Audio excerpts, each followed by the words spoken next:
Assalamualaikum warahmatullahi wabarakatuh. Selamat berjumpa kembali, selamat bergabung teman-teman pada kesempatan kali ini. Kali ini kita akan melanjutkan ya, setelah kemarin kita membahas mengenai penentuan determinan dengan menggunakan metode ekspansi kofaktor. Hari ini kita masih berbicara mengenai determinan tapi dengan metode yang baru, yaitu dengan menggunakan reduksi baris ya.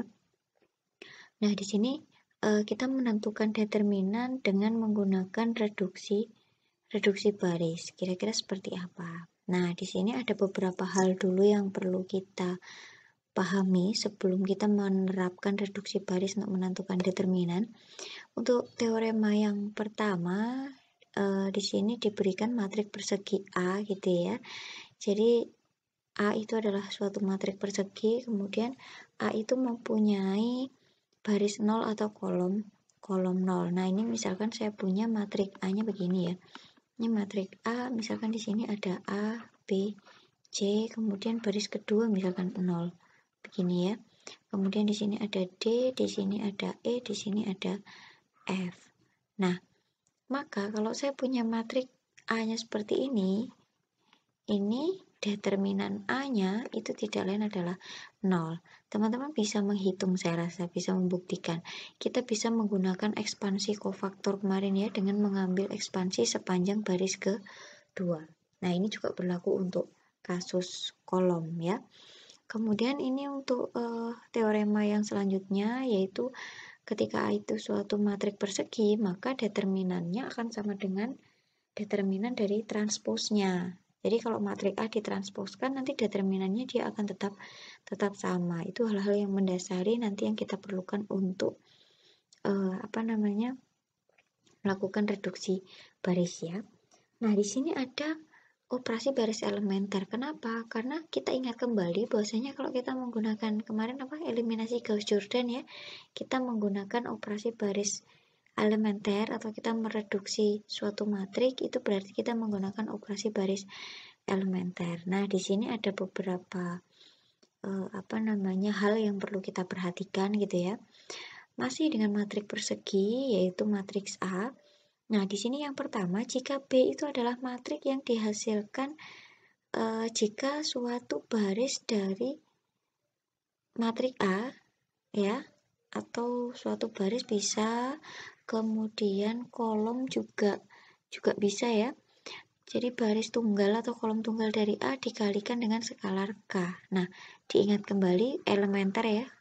Kemarin hanya satu kali operasi yang dikenakan di sana. Maka determinan dari B itu akan sama dengan K kali determinan A. Kemudian yang kedua, jika B itu adalah matriks yang dihasilkan jika dua baris atau dua kolom dari A itu ditukar, maka determinan B sama dengan negatif dari determinan A. Kemudian yang ketiga, jika matriks B itu adalah matriks yang dihasilkan jika kelipatan suatu baris atau kolom ditambahkan pada baris atau kolom lainnya, maka determinannya sama ya. Jadi determinan dari matriks B itu akan sama dengan determinan dari matriks A. Nah, sekarang coba kita lihat, misalkan di sini saya punya matriks A-nya begini ya.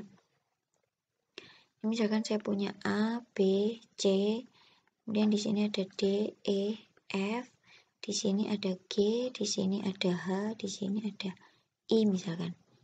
Nah, di sini yang pertama, misalkan saya punya matriks B itu tidak lain adalah bentuknya seperti ini. Misalkan di sini A, B, C. Kemudian matriks B itu yang kedua itu adalah K kali D, K kali E, di sini K kali F misalkan. Kemudian yang ketiga di sini ada G, di sini ada H, di sini ada I. Nah, kalau saya punya bentuk matriks B yang demikian, artinya apa? Baris keduanya ini kan, baris kedua dari matriks B itu merupakan K kali baris kedua dari matriks A. Kalau seperti ini, maka saya punya determinan dari determinan dari B itu sama dengan K kali determinan dari matriks A ya.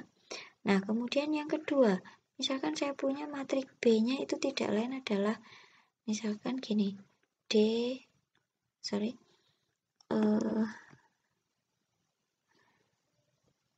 kemudian ada E, di sini ada F gitu ya. Di sini ada A, di sini B, di sini C, kemudian di sini ada G, di sini H, di sini I. Nah, ternyata di sini baris 1 dan baris 2 itu ditukar ya dari matrik A ini. Kalau matrik B-nya seperti ini, berarti saya punya apa? Determinan dari B itu dia sama dengan negatif dari determinan matrik A, ya. Nah, kemudian yang ketiga, misalkan saya punya matrik B itu tidak lain adalah di sini misalkan A, B, C gitu ya. Di sini D, E, F, kemudian di sini ada K kali A ditambah G, kemudian di sini K kali B ditambah dengan apa? H, kemudian yang terakhir ada K kali C ditambah dengan I. Nah, kalau saya punya matrik B-nya seperti ini, berarti determinan dari B itu akan sama dengan determinan dari matrik A. Ya, jadi kurang lebih penjelasannya seperti ini untuk teorema sebelumnya tadi. Oke, kita lanjutkan. Nah, di sini ada matrik elementer. Nah, ini sebenarnya kasus khusus dari teorema 2.2.3 ya, di mana matrik A-nya itu tidak lain adalah matrik identitas, kemudian matrik B-nya itu merupakan matrik elementer. Jadi matrik B-nya itu merupakan matrik identitas yang dikenai 1 kali operasi baris elementer. Nah, berarti tinggal mengikuti saja teorema yang 2.2.3 tadi. Jadi jika E itu dihasilkan dari mengalihkan suatu baris IN dengan K, maka determinan E sama dengan K. Karena sebenarnya di sini kan K-nya ini tidak lain adalah K kali determinan dari I. Begini kan ya. Nah, diingat determinan dari matrik identitas nilainya adalah 1. Berarti di sini nilainya K. Ini juga sama, ini determinan dari I sebenarnya. Berarti di sini min 1 kali 1 sama dengan min 1. Atau tadi kan bisa dibilang min negatif dari determinan I. Begitu ya kalau teorema yang sebelumnya tadi. Kemudian determinan B itu sebenarnya dia kalau ikut yang tadi, determinan B itu sama dengan determinan I. Ya kan? Nah, karena determinan dari matrik identitas itu nilainya 1, ya berarti determinan dari matrik B itu dia sama dengan 1. Oke. Nah, sekarang kita lanjutkan. Di sini matrik dengan baris atau kolom yang proporsional. Artinya apa? Proporsional itu berarti satu baris dalam suatu matrik itu bisa diperoleh dari baris yang lain. Begitu juga untuk yang kolom ya. Nah, kalau berlaku yang demikian, ini berlaku teorema ini. Jika A itu matrik persegi dengan 2 baris atau 2 kolom proporsional, maka determinan A dia sama dengan 0. Ya. Nah, kira-kira bagaimana kok bisa seperti itu? Kalau misalkan saja di sini saya punya matrik A begitu ya.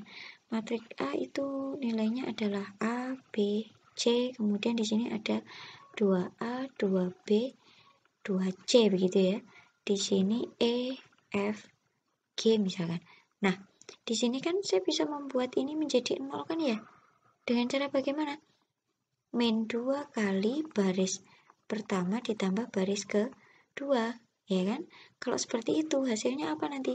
Yang di sini A, B, C, di sini jadi 0, 0, 0, di sini ada E, F, G. Nah, berarti kita dapat baris keduanya 0 pakai teorema yang pertama tadi, teorema 2.2.1 ya. Baik, teorema 2.2.1 berarti apa? Determinan dari ini itu sama dengan 0 ya. Oke, saya lanjutkan. Nah, di sini misalkan bentuknya ini 1, 3, min 2, 4, 2, 6, min 4, 8, 3, 9, 1, 5, 1, 1, 4, 8. Nah, kalau teman-teman analisa, di sini kita lihat coba baris kedua, ya.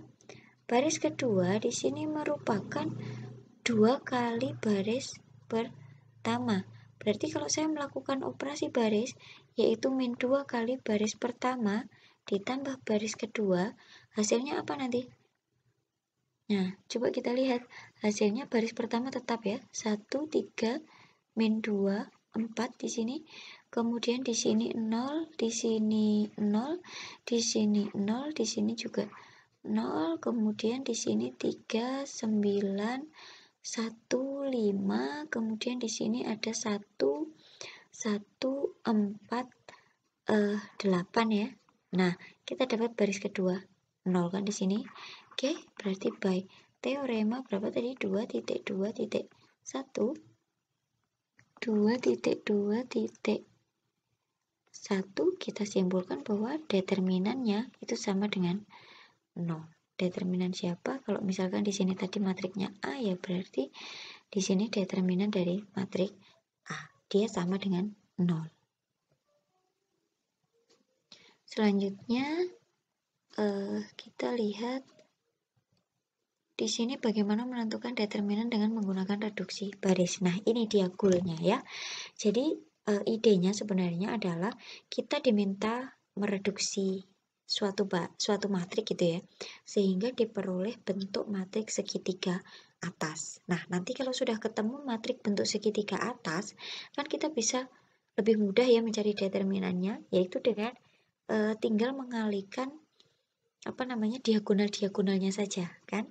Nah, berarti idenya seperti itu. Kita bentuk menjadi matrik segitiga atas. Nah, di sini sebagai contohnya adalah matriknya ini 3 kali 3. Coba teman-teman perhatikan di sini. Kita mau mencari determinan itu ya. Saya notasikan begini, berarti 0, 1, 5 begitu ya. Di sini 3, di sini min 6, 9, kemudian 2, 6, 1. Ya. Nah, diingat kita mau membentuk matriks segitiga atas atau kita mau melakukan operasi baris elementer, berarti kita butuh leading one kan ya nantinya ya. Oke, berarti kita tukar aja. Ini kan baris pertama 0 ya, berarti kita tukar. Saya coba tukar dengan baris kedua. Diingat lagi tadi operasi baris elementer.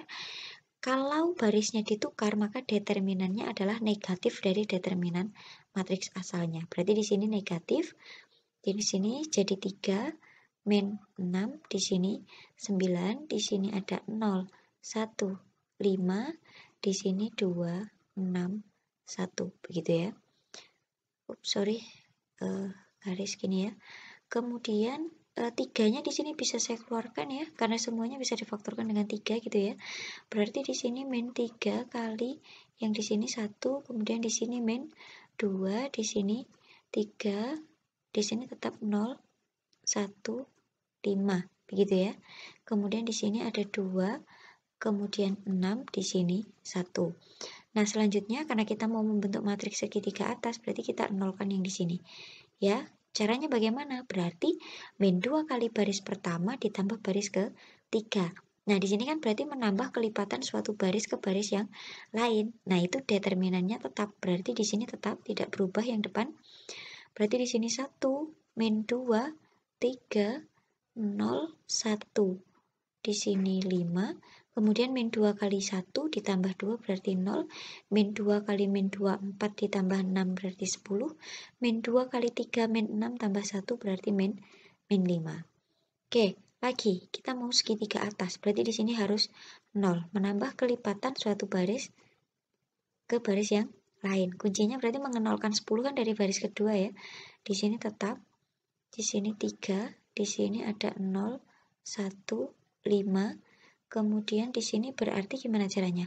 Min 10 kali baris kedua ditambah baris ketiga. Berarti di sini 0, min 10 kali 5 min 50, di sini min 55. Biar lebih enak, ini saya sama dengankan lagi di sini gitu ya. Begini, berarti min di sini min 3 gitu ya. Itu min 55-nya mau saya keluarkan saja. Berarti di sini min 55. Di sini dapatnya berapa? 1, min 2, 3, 0, 1, 5, kemudian di sini ada 0, 0, 1 ya. Nah, karena apa? Min 55-nya sudah keluar tadi. Berarti di sini ada min 3, kemudian min 55, di sini kali 1 kali 1 kali 1 gitu ya.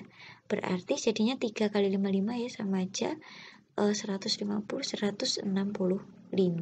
Jadi determinannya adalah 165.